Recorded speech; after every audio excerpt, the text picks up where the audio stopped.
Hello everyone, more innovation by Kirkin as always and as usual. You can see as always and as usual what I'll be talking about. This is going to be a quick review on the Heptarchia Mystica. Now, the Heptarchia Mystica is a book by John Dee, and everything I'm saying pretty much you can find it online that I'm about to say because I'm reading it literally from just a Google search. The Heptarchia Mystica, or On the Mystical Rule of the Seven Planets, is a book written in 1582, 1583 by English alchemist John Dee.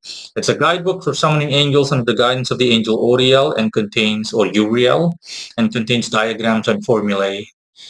And that's pretty much it. You don't really, there is nothing else really because the grimoire itself is straightforward in the sense that it is generally speaking, so just as a generalization, a broad generalization, like other magical grimoires or occult grimoires in the Western ceremonial tradition and what have you, and or what have you. So yeah, I have a copy of it. You can find it linked in the description of this video if you want to download it.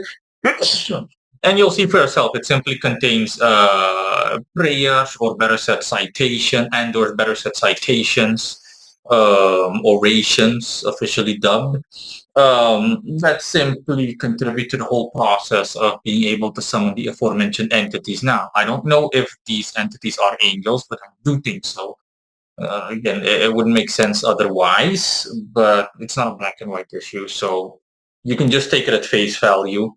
Um, and again, for the rest, it just speaks for itself. If you'll just wade through the book, you'll just briefly go over it in PDF format. It has 34 pages. You look at it, you'll simply see what it's about. And I don't really have to say anything else.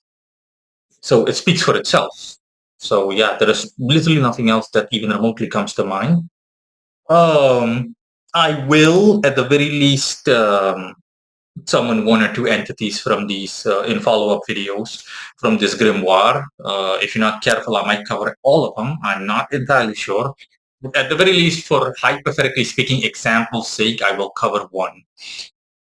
And yeah, so I go, the format is simply that you have, when you reach the section of the entities being mentioned, you'll have like their the date and the planet that they're attributed to, of the seven classical planets, and then later on at the end you see their specialties. Because I was also like, oh, okay, but where are their specialties? So what do they do, etc. And then I saw it at the end, or close to the end in any case, or afterwards. That's all later.